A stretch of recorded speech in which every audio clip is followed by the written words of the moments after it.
So today we're going to be learning about reducing fractions. You have already studied greatest common factor. So for instance, if you have two numbers and you want to find the greatest common factor, if your numbers are 8 and 12, you can use your divisibility rules to find out what is the greatest number that can go into both of them. You can apply that to fractions as well. So let's say instead of just finding the GCF for two numbers, the 8 is over 12 and it's a fraction.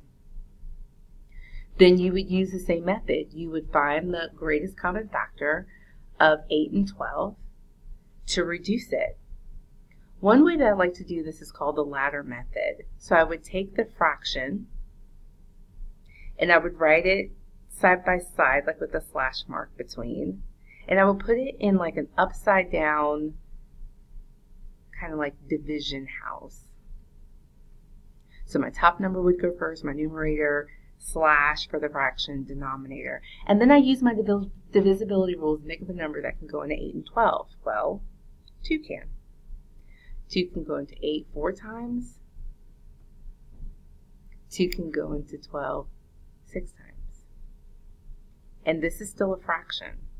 So then I think to myself, is there a number greater than 1 that can go into 4 and 6? Yes.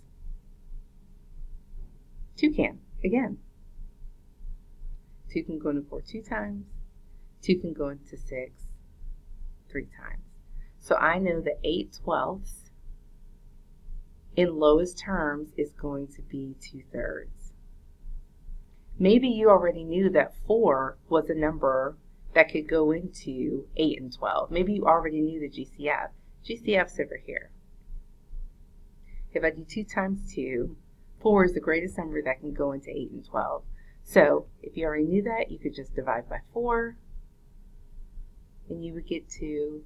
Divide by 4, and you would get 3. So 8 twelfths in lowest terms is 2/3. Okay. Let's see if we can practice a few more. Let's look at, let's look at number 8. So if you're looking at number 8, you should be using your divisibility rules when you look at 9 and 36. And you ask yourself, are they even? You start to go through your divisibility rules. Well, they're both not even. 36 is even, but 9 is not. So 2 is not going to work. So then what's the next divisibility rule you can use? You can use 3. Because 3 can go into 9, and 3 plus 6 equals 9, and 3 can go into 9. So if we had this, we had 9 over 36. You go through your list of divisibility rules. If 2 won't work, you use 3. 3 is adding the digits. And as we just said, 3 plus 6 equals 9. And 9 is divisible by 3, so both of these numbers are divisible by 3. So you're going to divide by 3 this time. So 9 divided by 3 is 3. 36 divided by 3, you might have to do a little bit of work on the side to see what that's going to be. If you don't know your multiplication facts, but you could just think 3 goes into 3 one time, 3 goes into 6 2 times.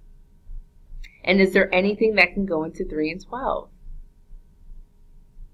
Use your divisibility rules. Can 2 go into them? No. Can 3 go into them? You should know that 3 can go into 12, but even if you didn't, 1 plus 2 equals 3. And 3 can go into 3, so 3 can go into 12. So then you reduce it again. Divide by 3 again. Ooh, that's a little bit thicker marker. And you should get that this is 1/4. Now you're going to try some. I don't know why it's breaking up like that. You're going to try some on your own. I'm going to pick maybe 2 from here. Why don't you try 9 and 12? Try these 2 on your own now. Let Miss Gardner or myself check, and then you'll be ready for the next activity.